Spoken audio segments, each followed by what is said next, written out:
자, 오늘은 MMD에 대해서 알아볼게요. 오랜만에 공부 좀 했어요. MMD는 Maximum Mean Discrepancy라고 하는데 말뜻을 보면 mean의 max가 얼마나 차이 나는지 그걸 보겠다 그 얘기죠. 이게 무슨 말인지 차근차근 보도록 하죠. 그래서 MMD가 뭐 하는 거냐면은 기본적으로는 이게 디스트리뷰션이 두 개가 있을 때 예를 들면 초록색하고 이렇게 빨간색 디스트리뷰션이 있을 때 이 둘 사이의 거리를 재는 거예요. 그래서 이제 당연히 이 둘 사이 거리 재는 방법은 엄청 많은데 그 중에 하나인 거죠, MMD가. 그래서 일단 예를 들기 위해서 이제 X축은 키, 세로축은 그 카운트라고 했어요.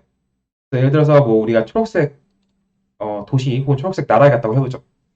초록색 나라에 가서 그냥 길거리에 가서 이제 사람들을 만나기 시작해요. 그 사람들을 만나고 그냥 키를 재는 거예요. 그래서 내가 한 명을 만났어요. 한 명이 뭐 키가 이 정도 됐어요. 그걸 다음 사람 만났더니 다음 사람은 키가 이 정도 되고 그리고 다음 사람은 뭐 키가 크기도 하고 아니면 작은 사람 만나기도 하고 이러겠죠. 근데 결국에는 이런 디스트리뷰션을 가졌다는 의미는 뭐냐면은 내가 사람들이 많이 만나다 보면 이 가운데 쪽에 많은 사람들 만나고 이 양 끝 사이드에는 적은 사람들 만난다 이 얘기잖아요. 그렇기 때문에 이 카운트가 중간이 높은 거고 그죠? 자 그럼 이제 똑같이 이번에 빨간색 나라에 갔어요. 빨간색 나라에 가서 재보면 당연히 여기서도 길거리에 사람들 만나죠. 키를 잰다고 물어봐요. 좀 이상한 사람인 것 같은데 어쨌든 간에 자 이렇게 막 쟀다고 해보죠. 지금 이렇게 재는 게 제가 하나씩 그리는 이렇게 동그라미들 이게 뭐예요? 이거를 이제 이 디스트리뷰션 분포에서 샘플 됐다. 그래서 이 샘플이라고 하죠. 샘플링 됐다고 해요. 혹은 이거를 이런 과정을 샘플링이라고 하는 거죠. 그리고 나서 우리는 이제 디스트리뷰션의 관계를 이 샘플된 표본들을 바탕으로 알아볼 거예요. 근데 왜 우리가 샘플된 표본으로 디스트리뷰션의 거리를 재야 되냐? 라고 처음에 물어볼 수 있는데 일단 우리가 디스트리뷰션을 어떻게 생겼는지 잘 모르는 경우가 많아요. 예를 들면 내가 이 나라의 초록색 나라에 이 사람들의 키를 재고 싶은데 이 분포를 얻기 위해서는 딱 어느 한순간에 전국에 있는 모든 사람들의 키를 싹 다 재야 되는 거잖아요. 왜냐면은 시간이 지나면은 뭐 한 달 걸려서 1년 걸려서 키를 쟀다 그러면은 그 사이에 사람들 키도 다 변할 테니까. 그렇기 때문에 이 초록색 이 실제 디스트리뷰션을 얻는 게 진짜 어렵고 어, 그리고 얻었다고 하더라도 이 디스트리뷰션을 어떻게 표현할 어떤 식이 있어야 될 거 아니에요. 근데 그 식도 찾기가 되게 어려워요. 그렇기 때문에 우리 실제로는 이렇게 어떤 샘플을 보고 그 샘플의 이 디스트리뷰션을 대표할 거다라는 가정하에 이렇게 초록색 샘플들과 빨간색 샘플들 사이의 관계를 가지고 이 디스트리뷰션의 거리를 정의하면 되는 거죠. 그래서 일단 여기 M이 뭐였어요? M이 민이었죠? 평균. 그래서 딱 봐도 이 초록색 점이랑 빨간색 동그라미들 봐도 딱 떠오르는 게, 이거 그냥 이렇게 초록색 평균 내서 이거 초록색들 다 평균 내면 이쯤 있을 거고, 빨간색들 다 평균 내면 이쯤 있겠죠? 그러니까 대충, 야, 이거 평균 내봤는데, 이 둘 사이에 거리가 존재한다. 이게 무슨 말이에요? 이 디스트리뷰션이 서로 똑같은 게 아닌 것 같다. 그 얘기를 하는 거죠. 그래서 뭐 예를 들면 빨간색 나라가 초록색 나라보다 평균적으로 더 크다. 그 얘기를 하면 되는 거예요. 그게 결국에는 MMD예요. 그러면 지금 이거 한 거를 좀 멋있어 보이게 식으로 쓰면 이렇게 되죠. 되게 쉬워요. 식은 어려워하지 마세요. P는 초록색 디스트리뷰션이에요. 이 P에서 이렇게 물결 표시하고 X라고 하는 건 뭐냐면은 P란 디스트리뷰션에서 X를 샘플했다. 그 얘기예요. 그러니까 이 초록색 점들이 이 X를 말하는 거고 이 E는 expectation. 그러니까 평균을 내겠다는 거예요. 평균. 결국 내 평균 내는 값은 뭐냐면은 x 값 그 자체를 평균 내겠다. 똑같이 그래서 이렇게 얻은 게 이 초록색 점이고 똑같이 그거를 빨간색 디스트리뷰션 Q에 대해서 샘플한 y들로 평균을 내면 이 점이 되는 거죠. 그래서 초록색 점이랑 빨간색 점의 거리를 잰다. 그러니까 놈을 잰 거죠. 이렇게 하겠다. 이게 내가 디스트리뷰션 사이에 그 거리를 정의하겠다. 이렇게. 그 얘기예요. 근데 다 좋아요. 좋은데 이것도 이미 충분히 많은 경우에 강력한 음? 디스트리뷰션 사이 거리를 재는 방법이긴 한데 좀 코너 케이스들이 있죠. 예를 들면 일단 이 빨간색 점들 다 지워볼게요. 그리고 만약에 빨간색 나라 사람들이 이렇게 생겨 먹었어. 응. 그래가지고 이 평균이 대충 비슷해. 이 초록색 나라랑. 그래가지고 여기 막 거리에서 사람들 다시 막 재보면은 여기에 가운데 몰려 있고 뭐 그러다 보니까 평균 내면 대충 이쯤 있어. 그러다 보니까 이 평균을 내서 초록색이랑 빨간색 거리가 비슷하니까 되게 거리가 차이가 없으니까 이 방법을 이용하면 내가 할 수 있는 말은 초록색이랑 빨간색은 되게 비슷하게 생겼어요. 라고 할 수밖에 없죠.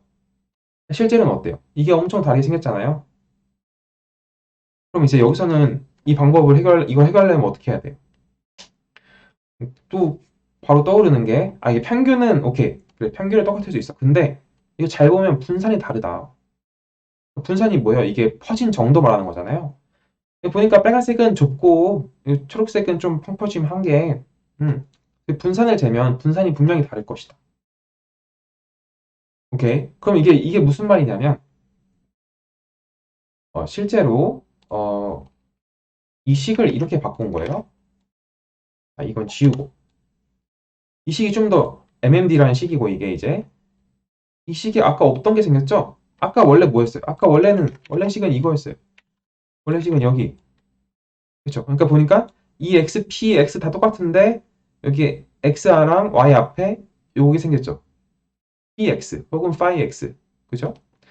그리고 나서 내가 이제 이 파일을 만약에 그냥 아무것도 아닌 펑션, 그냥 identity 펑션이라 그러면 이건 평균만 쟤는 MMD인 거고 내가 만약에 파일을 이런 식으로 정의하겠다. 내가 x도 보지만 x의 제곱항도 보겠다.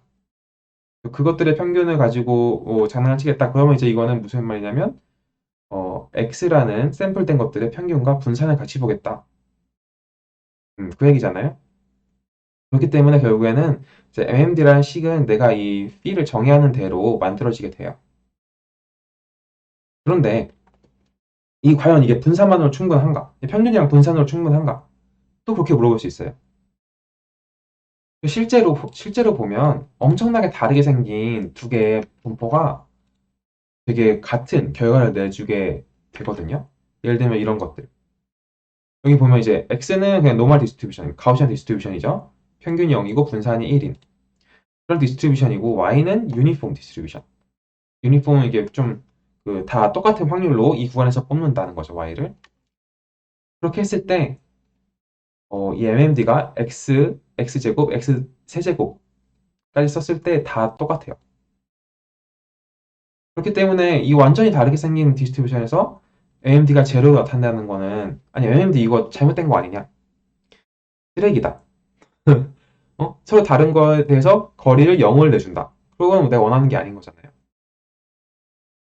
그러면 또 어떻게 해야 돼요? 그럼 이제 또 이 디스트리뷰션이 다르다는 거 보이려면은 이 phi x를 x, x제곱, x세제곱, 그리고 x4제곱까지 가야 그때서야 MMD가 y랑 x를 구분할 수 있다. 그런 거죠.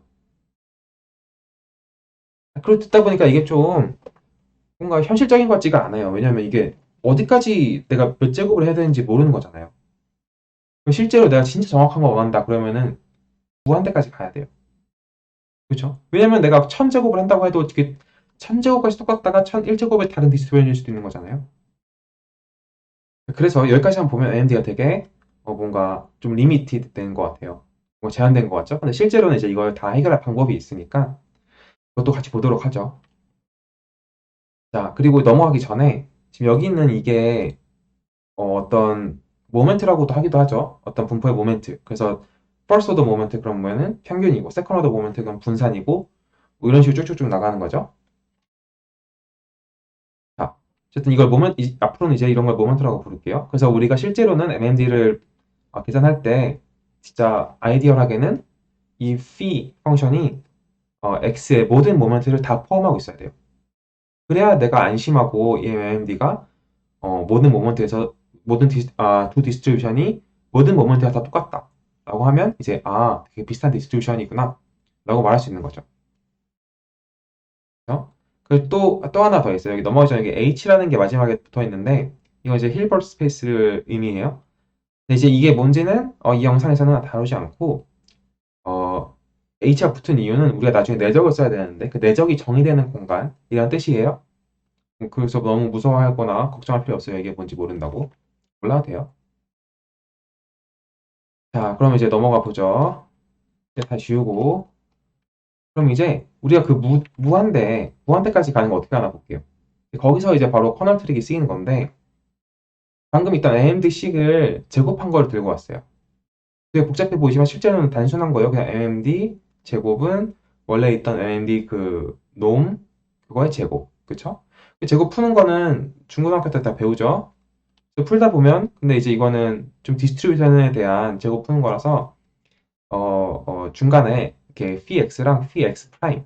그러니까 x는 p에서 한번 뽑은 거, 샘플 한번 한 거. x 프라임도 샘플링 한번 한 거. 그런 거죠. 근데 x 그렇다고 해서 x랑 x 프라임이 딱 하나의 샘플이라는 얘기는 아니에요.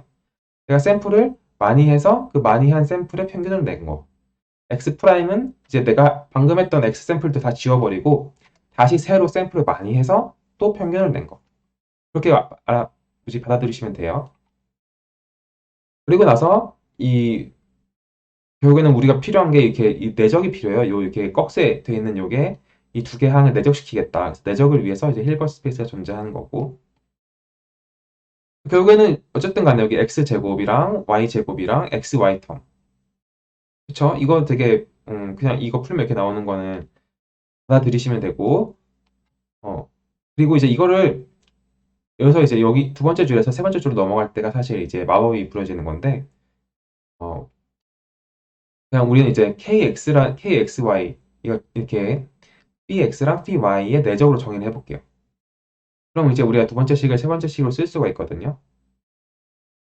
그럼 이제 이 부분이 바로 커널 트릭을 적용한 부분이에요. 커널 트릭이 뭔지 되게 진짜 간단히 설명을 해보자면 이것도 지우고 이 커널 트릭을 맨 처음에 배울 때는 이게 커널 트릭이라고 생각하시는 분들이 많아요. 예를 들면 이렇게 내가 초록색 점들이 여기 있고 빨간색 점들이 여기 있는데 이제 2D 세상에서는 이거를 이 둘 사이를 가르려면은 뭐 동그라미 그리든지 이렇게 되잖아요. 이걸 때 간단한 선이나 면으로 딱 가르기가 어렵단 말이에요. 근데 이거를 이제 커널 트릭을 이용해서 2D를 한 단계 높여요. 예를 들면 이게 3차원이 될 수도 있고 4차원이 될 수도 있는데 어쨌든 간에 아까 했던 2D를 옆에서 바라본 거라고 해보죠. 3차원적으로. 원래는 이게 다 여기 있던 애들이에요. 초록색이 다 원래 여기 있던 애들인데 이거를 이렇게 3차원에서 보니까 옆으로 보니까 실제로 이게 붕 떠 있구나. 이럴 수 있죠. 이런 공간을 찾을 수 있단 말이죠. 그래서 이 공간에서는 이렇게 가운데를 쓱 지나가는 평면으로 이 두 빨간색이랑 초록색 점을 구별할 수 있잖아요. 그래서 이제 이게 그 커널 트릭의 절반 얘기예요. 실제로 커널 트릭은 뭐냐면은 이제 이걸 이렇게 할 건데 내가 이거 실제로 3차원이나 혹은 그 더 높은 n차원으로 보내지 않고 모든 계산을 원래 있던 2차원에서 하겠다. 그 얘기예요. 이게 무슨 말이냐? 다시 식으로 돌아가 보죠. 식으로 보면 여기 있는 게 요 x 프라임. 여기 있는 내적을 계산하기 위해서는 x를 먼저 p라는 펑션으로 어떤 새로운 스페이스로 매핑을 해야 되죠. 새로운 공간으로 매핑이 된 x를 가지고 있고 또 다른 x 프라임을 가지고 또 그 똑같은 b를 이용해서 그 공간으로 매핑을 시켜요. 그러다 보면은 일단 이 공간의 차원이 높으면은 x의 차원보다 phi x의 차원이 훨씬 높겠죠?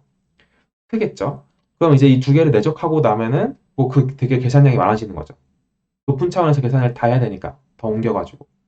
근데 다행히도 우리가 알 수 있는 게 뭐냐면은 이게 내적을 한 값이 실제로는 어떤 커널을 가지고 그냥 x, y 원래 있던 x, x 프라임 공간에서 어떤 커널을 적용했을 때 똑같다라는 거예요. 이제 이렇게 되는 커널을 찾을 수 있다는 건데 커널 트릭이 이제 그 모든 뭐 증명이나 더 어려운 이야기는 나중에 하도록 하고 일단은 기본 개념만 오늘은. 그래서 내가 이렇게 MMD를 제곱하고 나면 이런 식이 나오는데 이 식에서 이 부분이 되게 계산량이 많고 어려운 부분인데 이거를 그냥 커널이라는 어떤 걸 정의해서 XX 프라임으로 계산할 수 있다는 거예요. 알았죠? 왜냐면은 이거 이렇게 하는 이유가 뭐냐면은 이 p가 사실 우리는 무한대까지 가길 원하잖아요. 아니, 그러면 이제 내가 px 계산을 어떻게 해요? 컴퓨터한테 계산을 어떻게 시켜요? 못 시키죠. 컴퓨터가 x제곱, x세제곱 쭉쭉쭉 가다가 x1000제곱, x1000제곱 다 계산하지만 무한대는 끊임없이 가야 되는 거잖아요. 그럼 나는 이 px를 컴퓨터한테 계산하러 시킬 수가 없는 거죠. 그러다 보니까 이 계산을 실제로 우리가 하기 위해서 이런 커널 트릭을 사용하게 된 거고요. 그리고 이제 k라는 커널을 만약에 우리가 이렇게 정의한다면 잠깐요. 이렇게 정의한다면 되게 좋은 성질을 얻을 수 있어요. 일단 이거는 보통 되게 많이 쓰이는 커널 중에 하나인 가우시안 커널의 모양이고, 그래서 이제 그냥 익스포넨셜에 뭐 이런 식으로 생겼죠. 근데 이게 왜 익스포넨셜이 들어간 가우시안 커널을 쓰냐?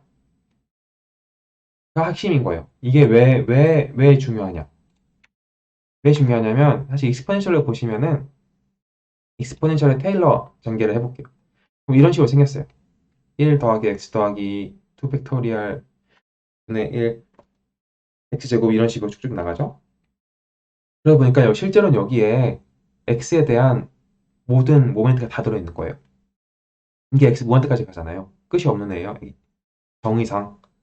그래가지고 내가 근데 이렇게 끼인 식을 실제로는 2의 익스포넨셜의 x승, x제곱 이렇게 할 수 있는 거잖아요. 그러다 보니까 만약에 내가 가우시안 커널을 쓴다. 그러면은 나는 아까 그 MMD를 계산하는데 뭐 제곱 평균이나 분산 이런 거에만 국한되지 않고 그 끝없는 모멘트를 다 고려해서 내가 MMD를 계산하겠다라는 거예요. 그렇죠? 그래서 저는 이 부분을 이해할 때가 약간 아하 모먼트였죠. 자, 그러면 이제 이 MMD를 어디다 쓰냐? 이 MMD가 왜 지금 내가 MMD를 왜 하고 있냐? 이걸 이제 딥러닝 관점에서 설명을 해보도록 할게요. 다시 여기가 원래 있던 MMD 식이에요. 그죠? 그런데 이제 여기서 여기 있던 원래 뭐 phi 이거가 어떤 매핑 펑션이잖아요. 이 매핑 펑션을 그냥 자기 네트워크라고 해보죠. 이게 딥 뉴럴 네트워크예요. 뭐 내가 트레인한 거일 수도 있고 프리트레인 같은 거 뭐 상관없죠. 그러다 보면 이 phi가 결국에는 뉴럴 네트워크 하는 게 인풋을 받아서 인풋을 아웃풋으로 매핑시키는 거잖아요. 결국에는 이게 아까 봤던 그 뭐 제곱, 세제곱 이런 거랑 똑같은 역할이죠. 역할은. 그리고 여기 있는 x랑 y 이게 그냥 어떤 데이터예요. 뭐 이미지가 될 수도 있고 오디오가 될 수도 있고 비디오가 될 수도 있고 뭐 다양한 인풋을 넣을 수 있는 거죠. 자, 그럼 이제 이게 무슨 얘기인지 따져보도록 하죠. 자, 먼저 x가 이미지고 예를 들면 y가 오디오예요. 이게 무슨 문제예요? 이러면은 인풋이 서로 다른 두 개의 소스를 가지고 있다. 이거 멀티모달 프로블럼이죠. 이거 만약에 내가 딥 뉴럴 네트워크를 사용한다면은 그 문제는 딥 멀티모달 프로블럼이라고 부를 수 있어요. 자, 그럼 이제 여기서 내가 내 네트워크를 가지고 이미지를 어떤 인풋을 받아서 어떤 공간에 매핑 시켜 놓고 또 오디오를 그 똑같은 공간에 똑같은 필을 이용해서 혹은 다른 필을 이용해서 상관이 없어요. 매핑을 시켜 놨어요. 내가 원하는 게 뭐냐면은 이 MMD를 가지고 내가 로스 펑션을 만들 거예요. 그렇게 되면 어떻게 되냐면은 이게 매핑하는 네트워크 이 fee 이게 뭐 공유할 수도 있고 공유 안 할 수 있는데 어쨌든 간에 그 네트워크가 이 매핑된 공간 상에서는 이게 서로 얼라인이 되어 있어야 한다는 얘기죠. 그 이미지랑 오디오가 서로 얼라인 되어 있어야 한다는 얘기예요. 그렇기 때문에 이제 이거 멀티모달을 문제를 해결할 때 MMD 디스트리뷰션이 종종 쓰이기도 하고요. 두 번째로는 이제 X랑 Y를 둘 다 뭐 똑같은 모달리티라고 보죠. 예를 들면 이미지예요. 근데 X는 실제 이미지고 Y는 내가 가짜로 만들어 본 이미지예요. 내가 제너레이트한 이미지예요. 그러면 뭐예요? 그럼 이제 이 X랑 Y가 그 똑같은 분포를 가지게 만드는 거잖아요. 그 말은 무슨 말이냐면 내가 제너레이트한 그 딥페이크 혹은 뭐 어쨌든 뭐 제너레이트한 이미지가 실제 이미지랑 똑같은 분포를 가지고 있기를 바란다. 그 얘기죠. 좋은 이미지를 만들어라. 그 얘기예요. 그렇기 때문에 MMD가 그런 분야에서도 로스 펑션으로 쓰일 수 있고요. 그래가지고 MMD는 어쨌든 간에 분포 두 개가 있을 때 그걸 어떻게 거리를 정의하냐 그거기 때문에 되게 다양한 방법으로 쓰일 수가 있어요. 그럼 오늘 영상은 여기까지 하도록 할게요. 빠이빠이.